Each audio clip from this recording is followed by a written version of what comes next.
Think and grow rich by Napoleon Hill. पहला सबक, कुछ बड़ा हासिल करने के लिए हमारे अंदर एक बड़ी ख्वाहिश होनी चाहिए। हर कोई कामयाबी हासिल करना चाहता है, लेकिन सिर्फ कुछ लोग ही उसे हासिल कर पाते हैं। क्या आपने कभी इसकी वजह जानने की कोशिश की है? कामयाब लोग कामयाब इसलिए होते हैं क्योंकि उनके अंदर कामयाबी की चाहत बहुत ज्यादा होती है। वे उसके लिए किसी भी हद से गुजरने के लिए तैयार रहते हैं। एग्जाम्पल के लिए कर्नल सैंडर्स को ले लीजिए। रिटायर होने के बाद वे चिकन की रेसिपी लेकर घर घर ऑर्डर मांगने गए। लगभग 1000 घर के दरवाजों से ना सुनने के बाद उन्हें अपना पहला ऑर्डर मिला। उसी के बाद से KFC नाम के फूड चेन की शुरुआत हुई, जो आज दुनिया भर में फेमस है। J.K. रोलिंग अपनी किताब को 12 पब्लिशर के पास लेकर गयी, जिन्होंने उसे पब्लिश करने से मना कर दिया। इसके बाद उनकी किताब पब्लिश हुई, जिसे आज हम हैरी पॉटर के नाम से जानते हैं। उस किताब पर हॉलीवुड मूवी भी बन चुकी है। कामयाब लोगों के अंदर जीतने की ख्वाहिश हारने के खौफ से ज्यादा होती है। वे 100 लोगों के ना कहने पर भी अपने सपनों के पीछे भागते हैं, इसीलिए कामयाब होते हैं। इसलिए आप सबसे पहले अपने अंदर इस ख्वाहिश को जगाइए। दूसरा सबक, अपनी मंजिल हासिल करने के लिए अपने रास्तों के नक्शे बनाइए। कामयाबी आपको तभी मिलेगी जब आपको पता होगा कि आप क्या हासिल करना चाहते हैं। इसलिए सबसे पहले ये सोचिए कि आपको जाना कहाँ है। सबसे पहले आप ये सोचिए कि आपको कहाँ तक जाना है। अगर आप एक फेमस लेखक बनना चाहते हैं तो ये सोचिए कि आपको कितनी बेस्ट सेलिंग किताबें लिखनी है। इसके बाद आप ये लिखिए कि आपको कब से कब तक उस मंजिल को हासिल करना है। अगर आपने बस ये सोच लिया कि आपको करना है, लेकिन ये नहीं सोचा कि कब तक करना है, तो इसका मतलब है कि आप उसे बाद में करने के लिए टाल रहे हैं, जो आपको आपकी मंजिल तक नहीं पहुंचने देगा। अंत में आपको ये तय करना होगा कि किस तरह से आप अपनी मंजिल तक पहुंचेंगे। आप हर एक कदम को तफसील से लिखिए और सोचिए कि कब आपको क्या करना है, और ये काम जितने फैला कर करें उतना बेहतर होगा। जब आपको अपना पूरा प्लान मिल जाए तो फौरन आप उस काम को करना शुरू कर दीजिए। जब आपके पास आपका पूरा प्लान आ जाए तो आप उसे कहीं अच्छे से लिख लीजिए और दिन में 2-3 बार पढ़िए, सुबह उठने के बाद और रात में सोने से पहले। ऐसा करके आप अपने काम पर नजर रख सकते हैं और उसे करने के लिए खुद को मोटिवेट कर सकते हैं। तीसरा सबक, खुद पर भरोसा करना कामयाब लोगों की सबसे बड़ी खासियत होती है। अगर आप इतिहास उठाकर किसी भी कामयाब इंसान की कहानी पढ़ें तो आप देखेंगे कि हर एक कामयाब व्यक्ति खुद पर भरोसा करता था। बिना इसके किसी ने भी महानता हासिल नहीं की। वे जानते थे कि वो जो कर रहे हैं वो उसे एक दिन जरूर कर लेंगे, और वे तब तक नहीं रुकते थे जब तक वे उसे हासिल नहीं कर लेते थे। एग्जाम्पल के लिए आप थॉमस अल्वा एडिसन को ले लीजिए। बल्ब बनाने में 10,000 बार नाकामयाब होने के बाद भी उनका खुद पर से विश्वास नहीं उठा। वे फिर भी कोशिश करते रहे और इतिहास के पन्नों में अपना नाम लिख दिया। खुद पर भरोसा करने में बहुत ताकत है, ये कुछ भी करवा सकती है। और अगर आपको अपनी मंजिल तक पहुंचना है तो आप खुद पर भरोसा कीजिए।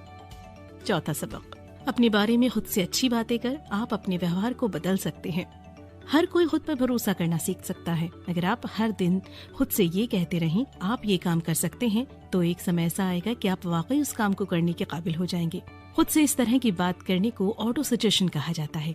ऑटो सजेशन में हम उन चीजों के बारे में सोचते हैं जो हम करना चाहते हैं, जिसे करने से हम खुद को कामयाबी की तरफ ले जा सकते हैं, लेकिन किसी वजह से वो काम नहीं कर पा रहे हैं। जब हम बार बार उस बात को खुद से कहते रहते हैं तो एक वक्त आता है जब हमारा दिमाग उसे सच मान लेता है, और जब हम उस काम को करने के काबिल हो जाते हैं, ऑटो सजेशन की मदद से हम खुद पर भरोसा करना सीख सकते हैं और हर वो काम कर सकते हैं जो हम करना चाहते हैं। अगर आप उनमें से हैं जो किसी चीज को हासिल करना चाहते हैं और खुद पर भरोसा नहीं कर पा रहे हैं, तो ये तरीका सिर्फ आपके लिए बनाया गया है। पांचवा सबक, कामयाब होने के लिए आपके पास ज्ञान होना चाहिए। ज्ञान के आ जाने से बहुत से काम आसान हो जाते हैं। कामयाब लोग अपनी ज्ञान को बढ़ाते रहते हैं। वे जानते हैं कि वे जितना ज्यादा पढ़ेंगे उतने ही कामयाब बनेंगे, लेकिन अगर आप पढ़ना छोड़ देंगे तो आप जहाँ हैं वहीं रह जाएंगे और कामयाबी आपसे दूर हो जाएगी। जानकारी को हासिल करने के लिए आपको किसी यूनिवर्सिटी में एडमिशन लेने की जरूरत नहीं है, न ही आपको किसी डिग्री की जरूरत है। आप बिना स्कूल गए भी बहुत सी जानकारी हासिल कर सकते हैं और कामयाब हो सकते हैं। इसके लिए आप अलग अलग लेखकों की किताबें पढ़िए, सेमिनार या किसी एजुकेशनल प्रोग्राम में जाइए। जानकारी का मतलब ये नहीं है कि आप दुनिया भर की चीजों को याद कर लें। इसका मतलब उस ज्ञान और अनुभव से है जिसका समय आने पर आप सही से इस्तेमाल करें और खुद को आगे ले जा सकें। इसके अलावा ये भी जरूरी है कि आप एक्सपर्ट से अपना परिचय रखें, ताकि अगर आपको किसी चीज के बारे में जानना हो तो आप उनसे पूछ सकें। बड़ी बड़ी कंपनियों में बहुत सारे एक्सपर्ट्स होते हैं जिनसे सलाह मशवरा लिया जाता है। आपको खुद सब कुछ जानने की जरूरत नहीं है। छठा सबक, आपकी कल्पना करने की क्षमता ही आपकी काबिलियत है। अल्बर्ट आइंस्टाइन ने कहा था कि बुद्धिमान होने का मतलब ये नहीं है कि आप कितना जानते हैं, बुद्धिमान होने का मतलब ये है कि आप कितनी कल्पना कर सकते हैं। कल्पना करना ही एक ऐसा तरीका है जिसकी मदद से हम अपने सपनों को आइडियाज में और अपने आइडियाज को हकीकत में बदल सकते हैं। कल्पनाएं दो तरह की होती हैं, क्रिएटिव इमेजिनेशन। इस तरह की कल्पना में हम कुछ ऐसा सोचते हैं जो आज तक नहीं सोचा गया था। इसमें हम कुछ ऐसा बनाने की कोशिश करते हैं जिसके बारे में आज तक किसी ने नहीं सोचा हो। इसका इस्तेमाल बड़े बड़े इन्वेस्टर्स ने बड़ी बड़ी चीजों को बनाने के लिए किया है। सिंथेटिक इमेजिनेशन, इस तरह की कल्पना में हम बहुत सारे पुराने आइडियाज को मिलाकर एक नए आइडिया में बदल देते हैं। इसका इस्तेमाल सोनी ने MP3 प्लेयर बनाने के लिए किया था। सोनी ने पत्रकारों के प्लेबैक डिवाइस को एक ऐसे डिवाइस में बदल दिया जिसका इस्तेमाल कोई भी गाने सुनने के लिए कर सकता था। इस तरह से वॉकमैन का जन्म हुआ। क्रिएटिव और सिंथेटिक इमेजिनेशन कभी कभी एक साथ काम भी कर सकते हैं। एग्जाम्पल के लिए बिल गेट्स को ले लीजिए। उन्होंने विंडोज को खुद नहीं बनाया था, बल्कि कुछ प्रोग्रामर्स से खरीदा था। फिर उन्होंने उसकी मदद से कंपनी बनाई जिसे हम माइक्रोसॉफ्ट के नाम से जानते हैं। अगर आप चाहते हैं कि आपकी कल्पना करने की क्षमता बरकरार रहे तो आप समय समय पर कल्पना करते रहिए। आप जितनी ज्यादा कल्पना करेंगे, आपके कल्पना करने की क्षमता उतनी ज्यादा बढ़ेगी। इससे आप समय के साथ साथ और कामयाब बन सकते हैं। सातवां सबक, अपनी खूबियों के साथ साथ अपनी कमजोरियों पर भी ध्यान दीजिए। हम में से बहुत से लोग ये मानने को तैयार नहीं हैं कि उनके अंदर बहुत सी खामियां भी हैं जिन्हें सुधार कर वे खुद को आगे ले जा सकते हैं। यही बात हमें कामयाब होने से रोकती है। इसके लिए सबसे पहले आप खुद के बारे में जानने की कोशिश कीजिए। खुद के बारे में जानने के लिए आप खुद से कुछ इस तरह के सवाल कर सकते हैं। क्या मैंने अपने इस साल के लक्ष्य को पूरा किया? क्या मैं इस साल ज्यादा काम कर सकता था? क्या मैं और बेहतर फैसले ले सकता था? इस तरह के सवाल आपको ये बताएंगे कि आप कहाँ गलती कर रहे हैं। इससे आपको ये पता लगेगा कि आप किस तरह से खुद को बेहतर बना सकते हैं। बहुत सी आदतें हम सभी में पहले से होती हैं। इन आदतों में आलस करना, आज के काम को कल के लिए टालना, वो ना करना जो करना चाहिए शामिल है। अपने साथ हमेशा एक काम की लिस्ट रखिए जिसमें आप वो सभी काम लिखें जो आपको करने हैं। अगर आप उसे दिए गए समय के अंदर नहीं कर पाए तो वक्त आ गया है ये पता लगाने का कि आप कहाँ गलती कर रहे हैं। खुद को पूरी तरह से जानने के बाद अगर आप चाहते हैं तो किसी और व्यक्ति से भी खुद के बर्ताव के बारे में पूछ सकते हैं। वह व्यक्ति आपका कोई करीबी दोस्त हो सकता है जो आपको बहुत अच्छे से जानता हो। आप दोनों लोग एक दूसरे की कमियों को बताकर खुद को पहले से बेहतर बना सकते हैं।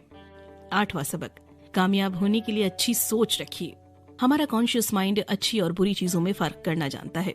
इसीलिए वो सिर्फ अपने काम की चीजों को अपने पास रखकर बेकार की चीजों को बाहर फेंकने की क्षमता रखता है। लेकिन हमारे सबकॉन्शियस माइंड के साथ ऐसा नहीं है। वो अच्छी और बुरी दोनों बातों को अपने पास रख लेता है। इसलिए ये जरूरी है कि आप खुद को बुरे लोगों और बुरी चीजों से दूर रखें। हमारा सबकॉन्शियस माइंड हर तरह की जानकारी को सेव कर लेता है, जिसकी वजह से हमारा व्यवहार समय के साथ वैसा ही हो जाता है। अगर आप 2 महीने के लिए बदजुबान लोगों के साथ रहने लगें तो ना चाहते हुए भी आपके मुंह से गालियां निकलने लगेंगी। नाकामयाब लोगों के साथ रहने से और उनकी बातें सुनने से आप समय के साथ वैसे ही बन जाते हैं। संगति के असर से आप नहीं बच सकते। बुरी संगत से आपकी आदतें बुरी हो जाएंगी, जिससे आप कामयाब नहीं हो पाएंगे। इसीलिए अगर आप चाहते हैं कि आपका व्यवहार अच्छा हो तो आप हमेशा अच्छा सोचिए और अच्छे लोगों के साथ रहिए। ऐसा करने से हम अपने दिमाग को अच्छी बातों से भरकर अपने व्यवहार को भी वैसा बना सकते हैं और कामयाब हो सकते हैं। 9वां सबक, कामयाब लोगों की सबसे बड़ी खासियत उनकी इच्छा शक्ति होती है। बहुत सारे लोग अपने लिए गए फैसले पर ज्यादा दिन नहीं टिक पाते। ये वही बहुत से लोग हैं जो नाकामयाब हैं। वे मुश्किल वक्त में वे अपने लिए गए फैसलों को छोड़ देते हैं और उस काम पर ध्यान देते हैं जो लंबे समय तक उनके लिए फायदेमंद नहीं है। अगर आप अपनी कही गई बात पर नहीं टिकते हैं तो आप कभी कामयाब नहीं हो सकते। एग्जाम्पल के लिए आप हेनरी फोर्ड को ले लीजिए, जो अपने फैसलों पर टिके रहने के लिए जाने जाते थे। वे अपने इंजीनियर को V8 इंजन बनाने के लिए कह रहे थे और उनके इंजीनियर के हिसाब से इस इंजन को बनाना असंभव था। लेकिन फोर्ड ने कहा कि उन्हें वो इंजन किसी भी हाल में चाहिए। अंत में वो इंजन बन गया जिसकी जिद हेनरी ने की थी। कामयाब होने के लिए जिद्दी होना बहुत जरूरी है। लोग हमेशा आपसे ये बात कहते रहेंगे कि आप ये नहीं कर सकते, लेकिन ऐसे लोगों की बात ना सुनने में ही आपकी भलाई है। अगर आप सबके विचारों के हिसाब से काम करते रहेंगे तो कुछ भी नहीं कर पाएंगे। अगर आप इस तरह के लोगों की बातों से आपका हौसला कम होता है तो आप अपनी मंजिल के बारे में किसी को मत बताइए। इसके बारे में सिर्फ उनको ही बताइए जो आपके बहुत खास हैं या आपकी टीम के मेंबर हैं। 10वां सबक, कामयाबी की रेस में सिर्फ जिद्दी लोग ही जीतते हैं। जब भी हम कोई काम करते हैं तो उससे मुश्किलें आती हैं। बहुत से लोग मुश्किलों का सामना नहीं कर पाते और उससे भागते हैं। उन्हें लगता है कि इससे उनका काम आसान हो जाएगा, लेकिन समय के साथ ये मुश्किलें ब्याज के साथ जुड़कर इनके सर आ गिरती हैं। कामयाब लोगों को ये बात अच्छे से पता है। वे जब भी किसी मंजिल को हासिल करने के लिए निकलते हैं तो उसे पाकर ही चैन की सांस लेते हैं। अगर आप कामयाब होना चाहते हैं तो आपको बंद करना होगा। आपको लगे रहना सीखना होगा। इसके लिए आप 4 आदतों को अपनाइए। किसी मंजिल को हासिल करने के लिए एक गहरी इच्छा को अपने अंदर पैदा कीजिए। उस मंजिल को पाने के लिए एक प्लान बनाइए। खुद को नेगेटिव लोगों से दूर रखिए। उनके साथ उठना बैठना बंद कर दीजिए जो आपके हौसलों को कमजोर करते हैं। ऐसे लोगों के साथ संबंध बनाइए जो समय आने पर आपका साथ दे सके। इन आदतों को अपने अंदर कुछ इस तरह बैठा लीजिए कि इनको खुद से दूर करना आपके लिए असंभव हो जाए। तभी आप कुछ करने की जिद पकड़कर आगे बढ़ सकते हैं। 11वां सबक, कुछ बड़ा हासिल करने के लिए आपको अपने जैसे लोगों के साथ रहना होगा। टीम में काम करने के अपने फायदे हैं, लेकिन ये फायदे अकेले काम करने के फायदों से ज्यादा हैं। इसीलिए खुद के लिए एक टीम बनाइए। आपकी मंजिल जितनी बड़ी होगी उसकी प्लानिंग भी उतनी बड़ी होगी। उस प्लान पर काम करना उतना ही मुश्किल होगा और मेहनत से काम करने पर जो कामयाबी हासिल होगी वो उतनी ही शानदार होगी। इसीलिए ये जरूरी है कि आप अपने लिए एक टीम बनाएं। अपनी टीम में उन लोगों को लीजिए जो एक ही मंजिल को हासिल करने के लिए काम करें। जब कुछ लोगों के टैलेंट, काम करने की क्षमता, मेहनत और लगन एक साथ मिल जाती है तो कामयाबी हासिल होती है, जो एक व्यक्ति कभी अकेले नहीं हासिल कर सकता। इस टीम में बुद्धिमान लोगों का होना बहुत जरूरी है। उन लोगों के बीच के संबंध का अच्छा होना और भी जरूरी है। इसीलिए सिर्फ उन लोगों को अपनी टीम में लीजिए जो टीम में काम करने के बारे में अच्छे से जानते हों। अगर आपकी टीम में ऐसे लोग होंगे जो एक दूसरे से ही लड़ते हैं तो आप कभी वहाँ तक नहीं पहुँच पाएंगे जहाँ तक आप पहुँचना चाहते हैं। इसीलिए आप जिनके साथ काम करने वाले हैं उनका चुनाव सोच समझ कर कीजिए। कुल मिलाकर हम सभी लोग कामयाब और आजाद होने के लिए पैदा हुए थे, लेकिन अपनी सोच की जंजीरों में बंधकर हम नाकामयाबी की जिंदगी जीने के लिए मजबूर हो गए हैं। कामयाब बनने के लिए सबसे पहले हमें खुद पर भरोसा करना सीखना होगा और अपने अंदर कामयाब होने की ख्वाहिश को जगाना होगा। इसके बाद अपने काम की प्लानिंग करके और अपने रास्ते पर बिना मुड़े डट कर चलकर हम कामयाब हो सकते हैं।